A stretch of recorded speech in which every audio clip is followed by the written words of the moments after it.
From a turbulent childhood in the Rust Belt to becoming the Vice President of the United States, J.D. Vance is a testament to the power of resilience, rising from poverty to the corridors of power. With his bold style, sharp conservative stance, and ability to connect with the working class, he is not only reshaping the Republican Party but also emerging as one of the most influential political figures in America. So, what propelled Vance from a boy growing up amid poverty and instability to the ranks of the nation's most powerful politicians? J.D. Vance, born James David Vance on August 2, 1984, in Middletown, Ohio, a small town nestled between Cincinnati and Dayton, grew up in a community that was once a thriving manufacturing hub. But by the late 20th century, Middletown was in decline. As factories shut down, jobs disappeared, and the local economy collapsed, the once prosperous steel industry left behind a landscape of unemployment, poverty, and deep social unrest. Vance was born into a struggling working-class family, where financial instability, domestic violence, and substance abuse were part of daily life. His mother, Bev Vance, was an ambitious woman but fell into the grip of opioid addiction, a crisis that ravaged the Rust Belt during that era. Once a nurse, her life spiraled through a series of failed marriages, unstable relationships, and violent outbursts fueled by drug abuse. His biological father left the family when Vance was still a child. With his father absent and his mother battling addiction, his childhood was marked by constant upheaval. When his mother could no longer care for him, Vance was taken in by his grandmother, Bonnie Blanton, better known as Mamor. A tough, no-nonsense woman with a sharp tongue and an iron will, Mamor was both his protector and his greatest source of guidance. Mamor not only shielded Vance from the chaos around him but also instilled in him the values of hard work, responsibility, and perseverance. She taught him that poverty was never an excuse for failure and that, no matter how tough life got, he had the power to rise above it. In his memoir Hillbilly Elegy, Vance paints a vivid picture of Mamor as a fierce and sometimes ruthless woman, someone who wouldn't hesitate to use violence to defend her family, but also someone who showed him the true meaning of love and sacrifice. Published in 2016, Hillbilly Elegy is more than just Vance's personal story, it's a raw and unfiltered account of the decline of America's white working class. He chronicles life in the Rust Belt, where family values were eroding, economic opportunities were vanishing, and the working poor felt abandoned by both the government and society. The book struck a nerve, exposing a harsh reality of modern America and quickly becoming a cultural phenomenon. Overnight, Vance became a prominent voice in discussions on politics, economics, and the future of the American working class. Despite growing up in an environment filled with pitfalls and temptations, Vance refused to let his circumstances dictate his future. As a child, he watched people in his community fall into a cycle of unemployment, violence, addiction, and hopelessness. He understood early on that if he wanted to change his life, he had to carve out his own path. After graduating from high school, instead of heading straight to college, Vance made a bold but necessary decision. He enlisted in the United States Marine Corps. The military didn't just provide him with a way out of poverty, it became a crucible where he developed discipline, responsibility, and leadership skills. During his service, Vance was deployed to Iraq, where he worked as a logistics officer.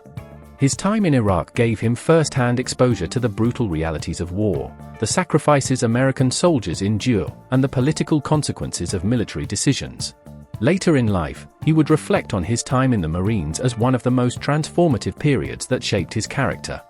After completing his military service, Vance enrolled at Ohio State University, where he earned a bachelor's degree in political science and philosophy. It was here that he began to cultivate a deeper passion for politics, economics, and social issues, particularly the decline of the white working class in America. But the most pivotal moment in his academic journey came when he was accepted into Yale Law School, one of the most prestigious institutions in the country. For a boy from a small town raised in a turbulent family, stepping into Yale was nothing short of extraordinary. At Yale, Vance crossed paths with Amy Chua, a renowned law professor and the author of the controversial book Battle Hymn of the Tiger Mother. Chua quickly recognized his exceptional potential and became one of the most influential mentors in his life. She was the one who encouraged him to write about his childhood, which eventually became his best-selling memoir, Hillbilly Elegy. Under the guidance of Yale's top professors, Vance didn't just study law, he developed a deeper understanding of America's economic and political systems. He began to see that the struggles of the working-class poor weren't just economic, they were deeply rooted in culture and mindset. Earning a law degree from Yale opened doors to the elite worlds of politics and business, realms that were entirely foreign to the world he came from. But rather than losing himself in the trappings of the upper class, Vance carried with him the lessons and experiences of his hometown, Middletown. His years at Yale didn't just expand his knowledge, they sparked bigger questions about America. Why did some communities thrive while others fell into despair and decay? Why did large-scale economic policies fail to lift up struggling working-class families? And most importantly, how could trust and opportunity be restored for people like his own family? These questions became the driving force of Vance's life, and the very reason he would later step into the world of politics. From entrepreneur to politician. Success with Hillbilly Elegy. After graduating from Yale Law School, J.D. Vance didn't jump straight into politics.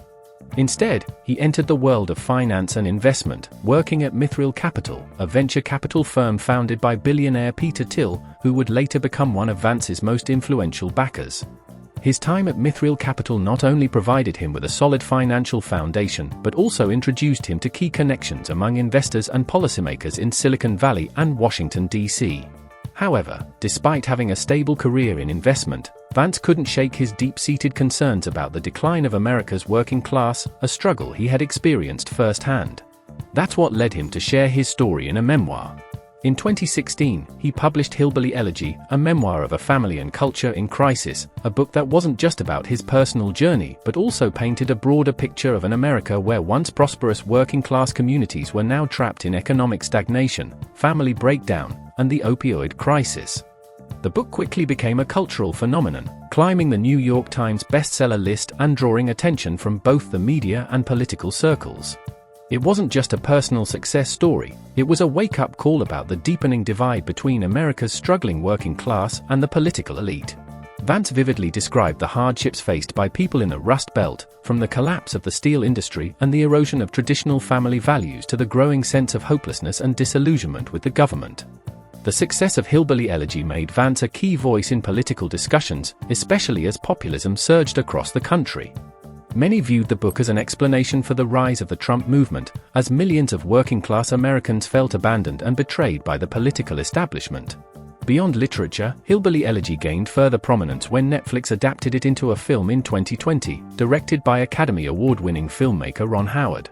Starring Hollywood heavyweights Glenn Close and Amy Adams, the film generated significant buzz. However, it also sparked controversy, with some critics arguing that it painted an overly simplistic picture of the white working class while failing to address the deeper systemic causes of their struggles. Despite the mixed reception, there was no denying that both the book and the film catapulted J.D. Vance into the political and media spotlight. He became a regular guest on political talk shows, participated in policy forums, and quickly earned a reputation as a sharp commentator on America's social and economic challenges. Although Hillbilly Elegy made him famous, J.D. Vance was not initially seen as a politician. In fact, when Donald Trump ran for president in 2016, Vance was a vocal critic. In multiple interviews, he expressed doubts about Trump's leadership capabilities, calling his movement a dangerous form of populism. But by 2021, Vance's perspective had shifted dramatically. Watching the evolution of American politics and the transformation of the Republican Party into a populist force, he came to see Trump not as a temporary political phenomenon but as the face of a deeper movement reshaping the country. The values Trump championed, economic nationalism, opposition to globalization, and a focus on America's working class, aligned closely with the themes Vance had explored in Hillbilly Elegy. Recognizing this, Vance decided to enter politics. In 2022, he announced his candidacy for the U.S. Senate, representing Ohio. It was a highly competitive race, pitting him against several seasoned conservative candidates. Initially seen as an outsider with slim chances, Vance's fortunes changed when he secured a crucial endorsement from Donald Trump. In April 2022, Trump publicly backed Vance, calling him the true warrior for America. That endorsement immediately boosted Vance's appeal among conservative voters, particularly working-class whites, many of whom had been drawn to Hillbilly Elegy. With Trump's backing and a strong campaign, Vance went on to win his Senate race, officially becoming the junior U.S. Senator from Ohio in 2023. However, the biggest turning point in his political career came in 2024 when Donald Trump selected him as his running mate for the presidential election. This decision was far from random. Trump needed a running mate who could connect with working-class Americans, someone who understood the economic and cultural crisis unfolding in the Rust Belt. With his compelling personal story and sharp debate skills, Vance was the perfect choice. The Trump-Vance ticket quickly gained momentum. Vance proved himself to be more than just a rising political star. He was a gifted speaker with the ability to deliver powerful messages about restoring American greatness and defending the working class. His speeches focused on core conservative issues such as immigration, economic policy, and American cultural values, making him one of the most beloved figures among right-leaning voters. In November 2024, the Trump-Vance ticket secured a decisive victory, and on January 20, 2025, J.D. Vance was sworn in as the Vice President of the United States. Controversies and drama surrounding J.D. Vance. No one can deny that J.D. Vance's political journey has been turbulent, especially when it comes to his relationship with Donald Trump. Before entering politics, Vance was one of the most vocal critics of Trump among the educated conservative elite. During the 2016 presidential election, he famously called Trump's politics insane, and even warned that Trump could cause lasting damage to American democracy. He also suggested that Trump's movement was nothing more than a form of extreme populism, one that exploited working-class anger without offering real solutions to economic and social problems. However, by 2021, J.D. Vance had completely reversed his stance. When he decided to run for the U.S. Senate, he not only walked back his previous criticisms of Trump but also positioned himself as one of the former president's most loyal supporters. He claimed he had misunderstood Trump in the past and that, in reality, Trump's administration had done tremendous good for America's working class. This sudden change of heart immediately sparked controversy in both political and media circles. Those who once admired Vance for his independent thinking began accusing him of being a political opportunist, someone willing to shift his beliefs to curry favor with conservative voters and secure power. Some critics argued that Vance had undergone a complete political transformation, morphing from a traditional conservative intellectual into a hardline populist, mimicking Trump's style and rhetoric.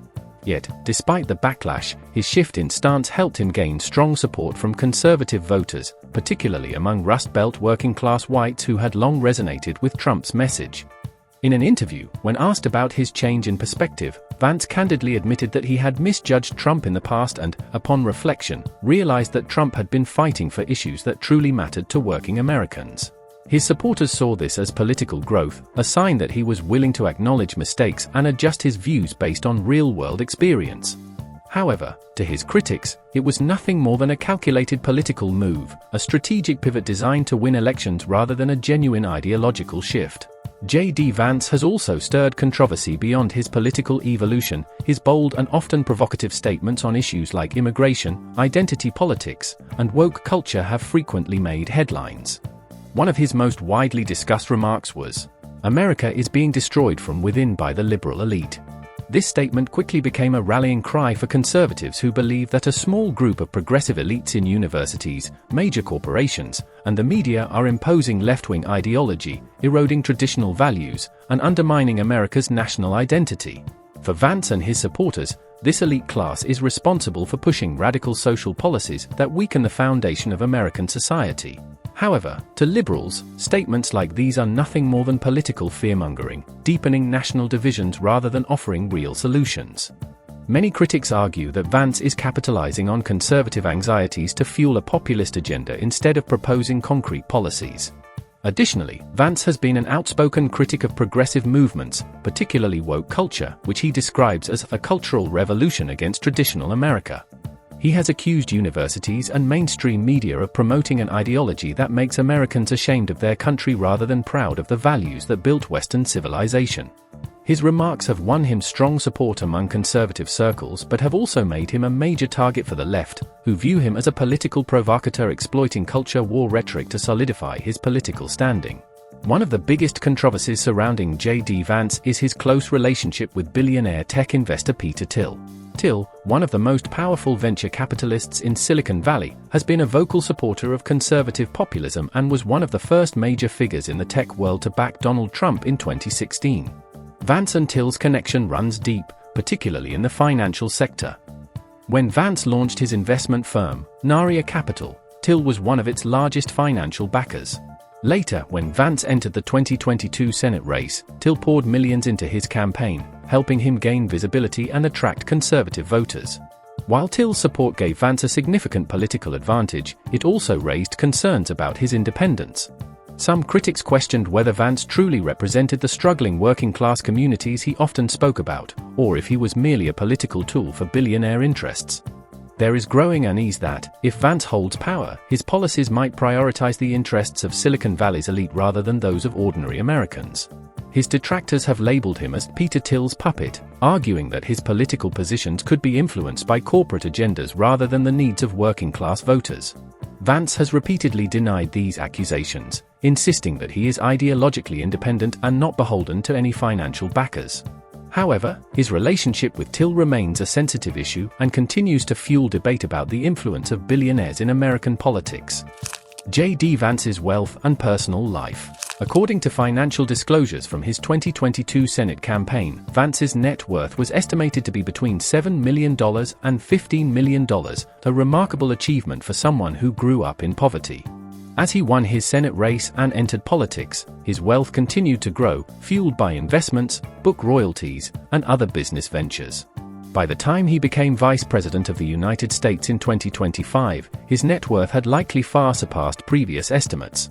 While he may not be among the ultra-wealthy politicians like Donald Trump or Michael Bloomberg, his financial standing is strong enough to ensure a comfortable and secure lifestyle. Beyond his book royalties and investment firm, Vance also has a portfolio of real estate holdings, including several high-end properties in Ohio and other states. He has shown a keen interest in real estate, particularly in emerging markets driven by technological innovation and economic growth. Despite his considerable wealth, Vance continues to project the image of a working-class man, frequently emphasizing his humble beginnings and the struggles he overcame to reach his current status. Family and personal life. Alongside his political and business career, J.D. Vance's family life is a cornerstone of his identity. He is married to Usha Chilukuri Vance, a highly accomplished attorney who previously clerked for the U.S. Supreme Court and has made a name for herself in the legal field. Usha was born into an Indian immigrant family that valued education, hard work, and professional excellence. She attended Yale University, where she met J.D. Vance while they were both students at Yale Law School.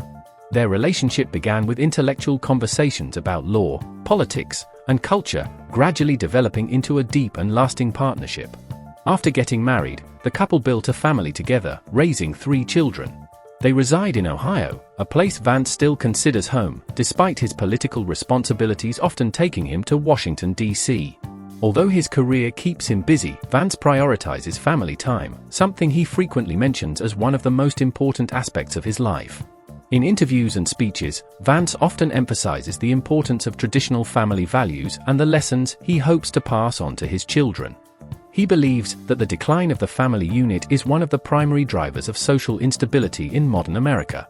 For him, maintaining a strong and stable family is not just a personal commitment, it is also a political statement, reflecting his belief in the necessity of traditional values in society. Despite being a high-profile politician, Vance keeps his family life relatively private, shielding his children from public scrutiny.